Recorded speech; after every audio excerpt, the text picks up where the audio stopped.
السلام عليكم ورحمة الله وبركاته. حبايب قلبي عاملين ايه؟ يا رب تكونوا بخير يا حبايبي. صلوا على النبي واذكروا الله، الا بذكر لا تطمئن القلوب. النهارده هنعمل بقى شوية فلافل زي العسل. ما شاء الله اللهم بارك. معايا نص كيلو فول مدشوش، انا نقعاه ليلة كاملة يا بنات، لازم يتنقع كتير. ومعايا كرات، معايا خضار مشكل حسب الرغبة، بس انا بحط منه عشان بيديني ريحة حلوة بجد ما شاء الله في الطعمية. كده معايا بصلاية اهوت، معايا طبعا ثوم مفروم، ومعايا البهارات بتاعتي، معايا ملح، معايا كمون، معايا كزبره، معايا فلفل اسمر، معايا شطه حسب الرغبه. بجد يا بنات ما شاء الله اللهم بارك، حبه فلافل زي العسل. حطوا اللايك بقى، ومتنسوش تشتركوا في القناه عشان يوصلكوا كل جديد من فيديوهاتي. انا معايا بقى كده ما شاء الله نص كيلو فول مدشوش، انا شطفت اهو كمان، اهو معايا زي الفل اهو. بصوا شطفوه زي الفل ازاي.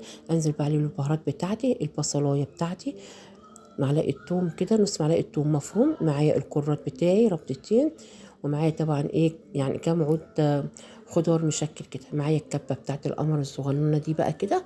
وابدا بقى افرم حبه حبه وبراحتي خالص، عشان الحاجه تطلع معايا مظبوطه. اللهم بارك. بجد يا بنات جربوها تعجبكم قوي، مقاديرها مظبوطه وزي الفل. نص كيلو عمل معايا كميه اللهم بارك.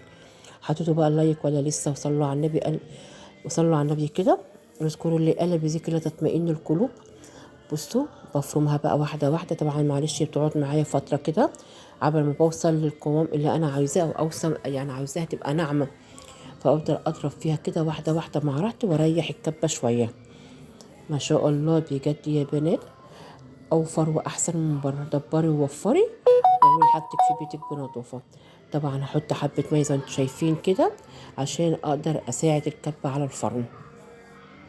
وابدا افرم برضك تاني زي ما انتم شايفين كده. بجد شويه فلافل ما شاء الله مقاديرهم مظبوطه وزي الفل. نص كيلو عمل لي حبه حلوين. انا بمشي معاكم والله يا بنات على قد الايد خالص نهائي، عشان محدش يقول الحاجه غاليه. انا بعمل حاجتي على قد، لو كل اسبوع هعمل نص كيلو مش مشكله، هيوفر معايا وهيبقى انضف من بره. الزيت غالي والحاجه بره غاليه، بتجيب الطعميه سودا ومش حلوه خالص وبالشيء الفلاني. لا نص كيلو هعمل معايا، يعمل معايا اللي انا عاوزاه. بصوا ما شاء الله لونها عامل ازاي، اللهم بارك. بجد يا بنات تحفه وناعمه زي الفل. شويه الميه دول بيخلوها تلف معايا وتديني النعميه اللي انا عاوزاها. ما شاء الله.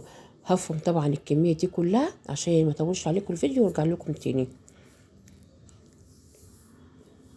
ايه رأيكم في الجمال ده؟ بجد اللهم بارك. ما شاء الله حاجة كده عسل.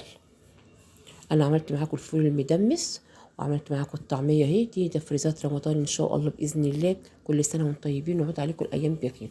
بعد ما فرمتها لازم اعملها شوية كده بالمضرب السلك يا بنات. بصوا تعالوا بقى نختبرها معايا مع بعضينا. بصوا ما شاء الله ولا خفيفة مية ولا أي حاجة. حط عليها كزبرة.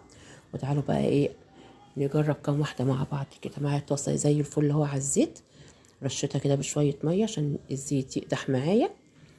وابدأ بقى اختبر الطعمية معاكم، جربوها بالطريقة تعجبكم قوي. انا طبعا عملت الطعمية اهو ما شاء الله زي ما انتم شايفين. بصوا لونها اللهم بارك يا بنات. انا حطيت لها كزبرة، عايزة تحط لها سمسم اللي انت عاوزاه، المتاح عندك المتوفر. لو ما عندكيش خلاص. انا بحاول نعمل حاجات على قد الايد، الموجود اعملي، مش موجود مش متاح معانا خلاص مفيش مشاكل. بصوا الجمال. ايه رأيكم بالله عليكم بنجيبها من بره بالمنظر ده؟ وشوفوا الطعمية عاملة ازاي. لو هجيبها من بره هجيبها بكام؟ حرام اجيب الحاجة من بره غالية. لا وفري ودبري واعملي في قلب بيتك كل حاجة اوفر وانضف، وهتملي البيت خير. والله لو جعانة في اي وقت هتقومي تعملي وتقلي في اي وقت. بصوا ما شاء الله اللهم بارك. بصوا لونها عامل ازاي يا بنات، وريحتها تحفه تحفه تحفه. وبصوا الطعميه قد ايه. انا هجيبها مره من بره بقى كده. ايه رايكم في الجمال ده؟ بصوا ما شاء الله اللهم بارك. طبعا هي سخنه، هوريكم طبعا اما تبرد شويه هوريكم قلبها عامل ازاي. ما شاء الله اللهم بارك. انا كده معايا الكميه بتاعتي، عايزه بقى تحطيها في اكياس تحطيها في اطباق زي ما انت عاوزه، المتاح ليكي اعمليه. انا حطيتها كده في اطباق اهوت. الطبق ده يا بنات عامل لي 10 طعميات بالحجم ده. اوفر ولا لا؟ وانضف كمان. ما شاء الله اللهم بارك بجد. نص كيلو ده يا بنات. بص عامل لي كميه قد ايه، حاجة كده قمر. بصوا لونها ما شاء الله، حاجة كده من الآخر. لايك وشير عشان يوصل لك كل جديد من فيديوهاتي. أسيبكم في حفظ الرحمن. سلام.